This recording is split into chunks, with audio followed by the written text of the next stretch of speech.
you very much, Eric and Michael. And now we are going to have 10 to 15 minutes brief Q&A session. So could you please come forward? And if you have any questions, please raise your hand, and then our staff will give you a mic. Hello. All right, thank you so much for your speech. I just want to follow up on your point where you mentioned the giving pledge. So a lot of this, there's a lot of misconception in today's world where people think that they should only be giving back to society after they have made it over a certain point or they've made a certain amount of profits.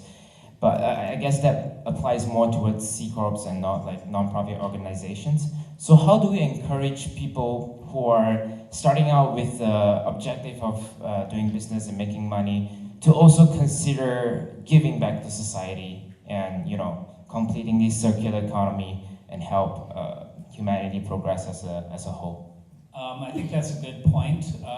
You're right that in the past the model used to be, I'll go out and make a bunch of money, then I'll retire, then I'll think about giving back, and that still exists. And I'm not, I don't want to imply that everybody should follow a particular path, but I think increasingly you are seeing people, particularly young people, thinking about that from the beginning. So Mark Zuckerberg, so Facebook, without getting into the politics of whether Facebook is a good thing or not, Mark began giving very early. He's only in his, late 30s or something. So he began, giving back philanthropically very early on. But you also, importantly, have many companies, these benefit corporations I would use as an example, where you have people starting companies that from the beginning, their mission is both to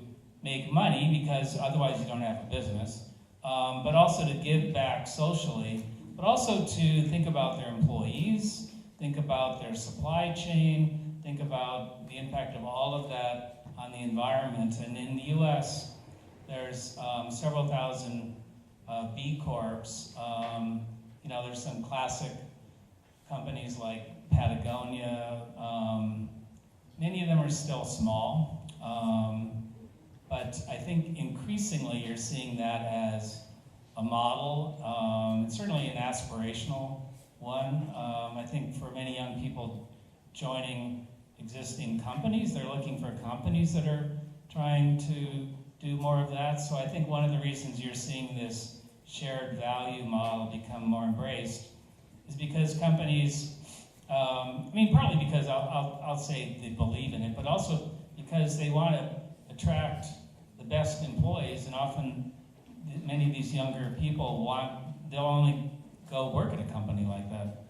I think that we are seeing it as a huge demographic shift, that more and more young people are starting off their careers already wanting to have a social impact aspect to what they're doing, and I think this is a fantastic trend. I think even companies that may not have already started shifting to be more socially responsible, to Eric's point, if they want to attract the best and brightest talent from around the world, they have to listen to that talent.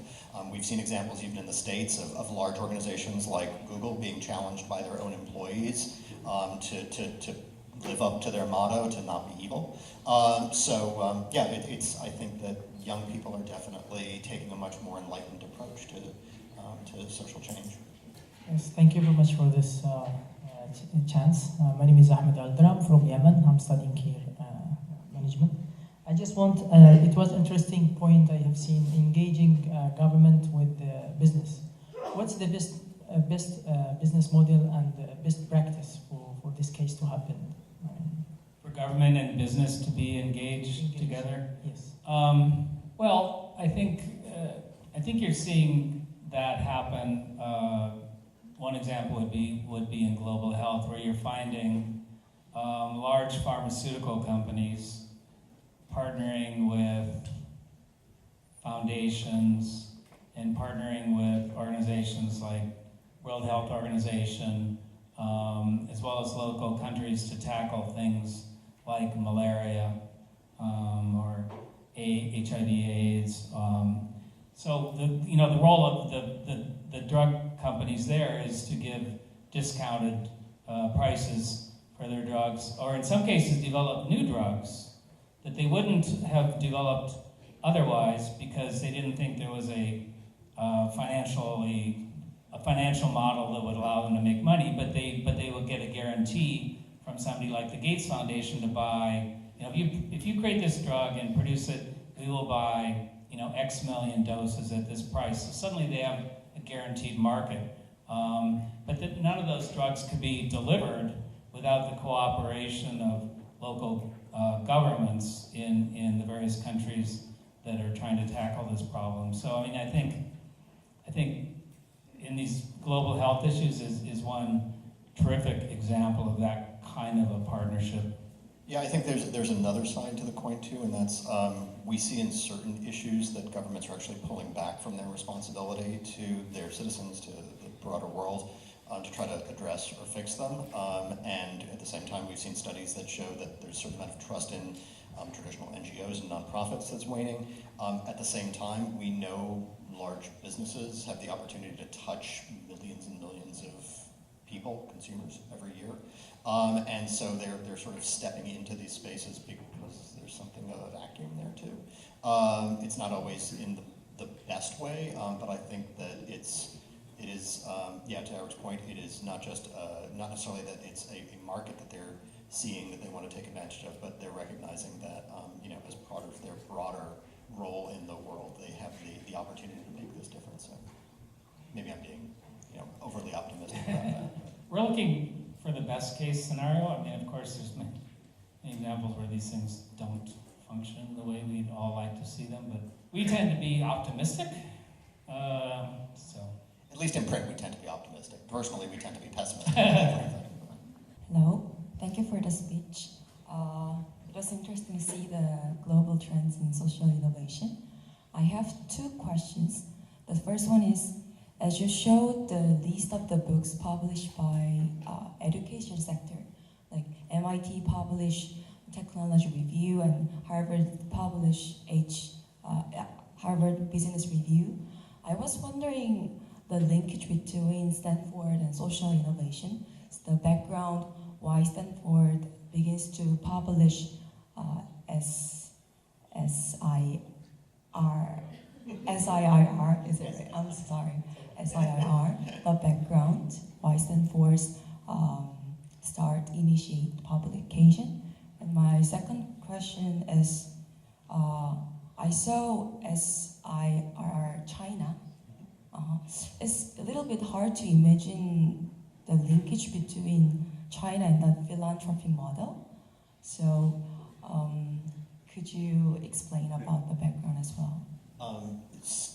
I'll go first with a little bit of the history, even though you saw more of the history than I did. I've only actually been with SSIR for a little less than 2 years, so Eric has much more institutional knowledge. But the publication was actually founded, as I mentioned, in the Graduate School of Business at Stanford, and that's because predating even the founding of that, there was a program on social entrepreneurship at the GSB. And the people who founded it, especially a woman named Perlini, recognized that there was this space that existed to become kind of a knowledge base, a knowledge disseminator for a lot of the work that was being done in social innovation. There was no publication that was talking about this. There were some of the other publications I mentioned that would talk about one aspect of social change, like philanthropy specifically or nonprofit specifically. So that really was sort of the genesis for it. I think that just as, you look at the founding of MIT Tech Review in the 19th century of the United States, at a time when technology was sort of still in a fairly nascent stage. But it really was recognizing this boom in it and this professionalization that was happening in technology, this embrace of technology. I think that many of those same factors, when it came into play, as being why they chose to launch Stanford Social Innovation Review at that time. A couple things I'd add. One thing that's a little bit different about us at Stanford is there is no school of social innovation. There's not even a major. I think you look at those other examples. I mean, Columbia has a school of journalism. There's Harvard Business School. MIT is all things about technology. So we're kind of a sort of a renegade model, as you might say. We entrepreneurs. We've been sort of pushing this forward. Not that we don't have the support of the university, because we clearly do, but it's not. Stanford as a university has not. We're behind Hanyang in embracing the idea of social innovation. I'll just say Stanford University is, so just to be honest, which I usually am, and that gets me in trouble. And so to answer your question on China, I'll also be somewhat blunt. I mean, people ask us all the time, like, what are you doing in China? You know, it's such a repressive country. There's so many limits on what civil society in some ways doesn't really even exist in China, deliberately so. But it's the biggest country in the world, the second biggest economy, I think, I don't know, second or third.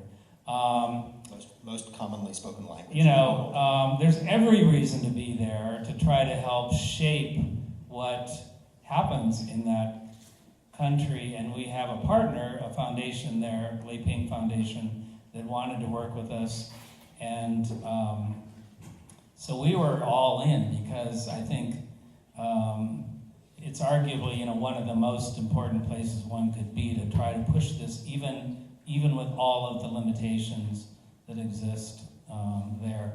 And there are some articles that we publish that they won't publish because for obvious reasons, and that's fine with us because, and I'll just say too, every country is going to find their own path. Every country has a unique history, unique political structure. Business tends to be common, but there's real differences in business. And so what social innovation looks like in each country is going to be different. And so I don't think there is a single model that I don't believe that. It's not like we push that. I think there's a variety of flavors. Some countries, I think in China, you're going to see much more of an emphasis on the role of business in creating social innovation and less so on the nonprofit model which might be more prevalent in places like the U.S. My question is a little extension of her question. I want to know more about your editorial policy, vision of the magazine. I am wondering, how do you want to position this magazine between academic research and practice?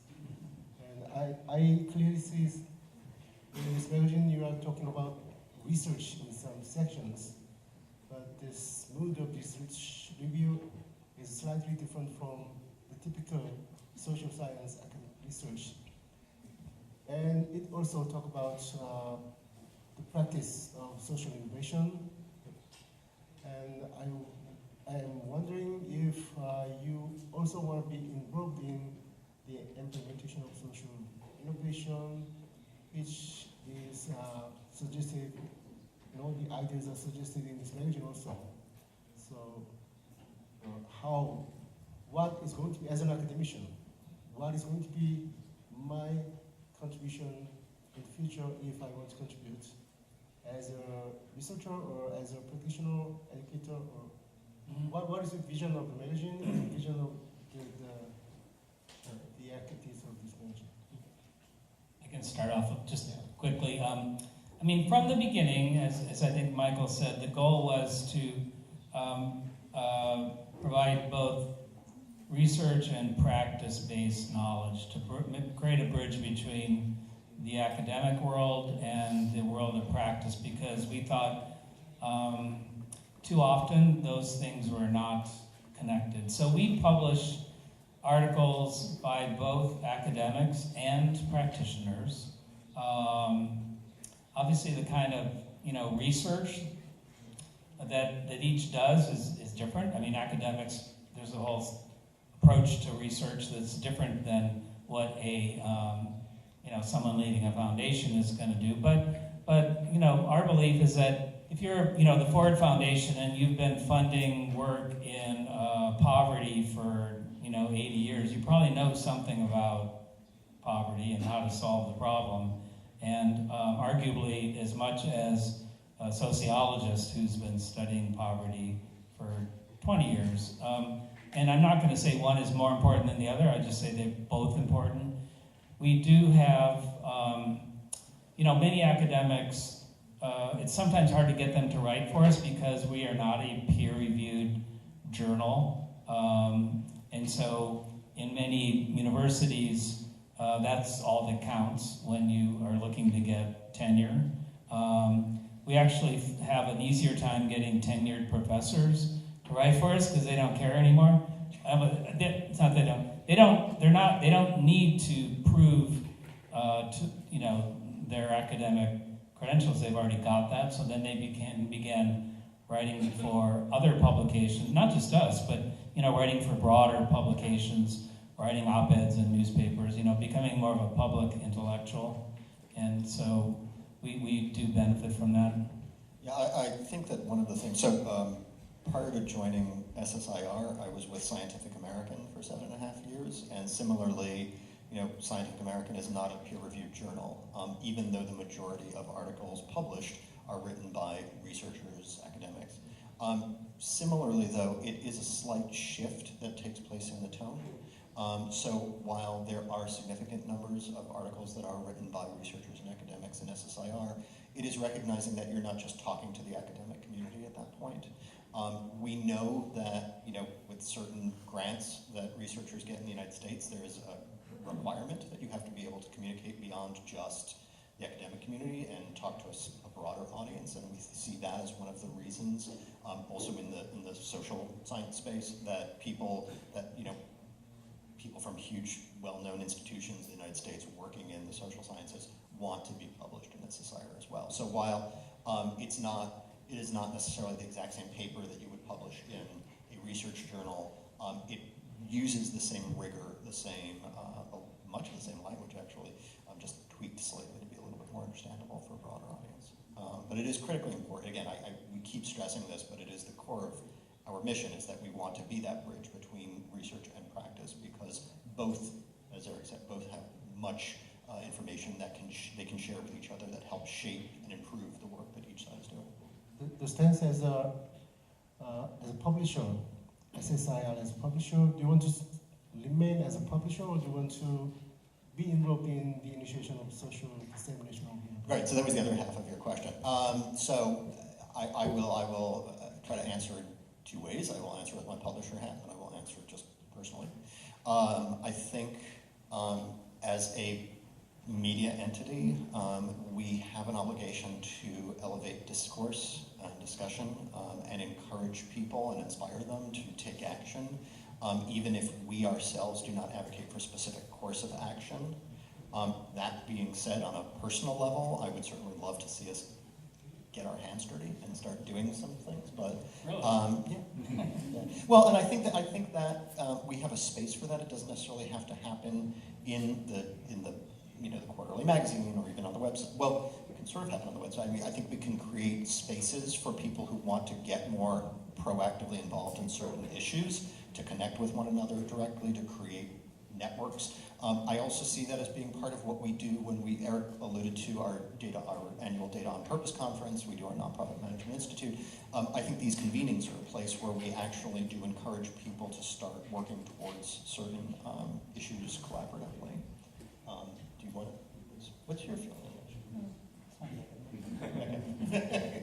Thank you all for a wonderful discussion, and especially I'd like to thank Eric and Michael for sharing their great insights and experiences. So please give big hands to Michael and Eric.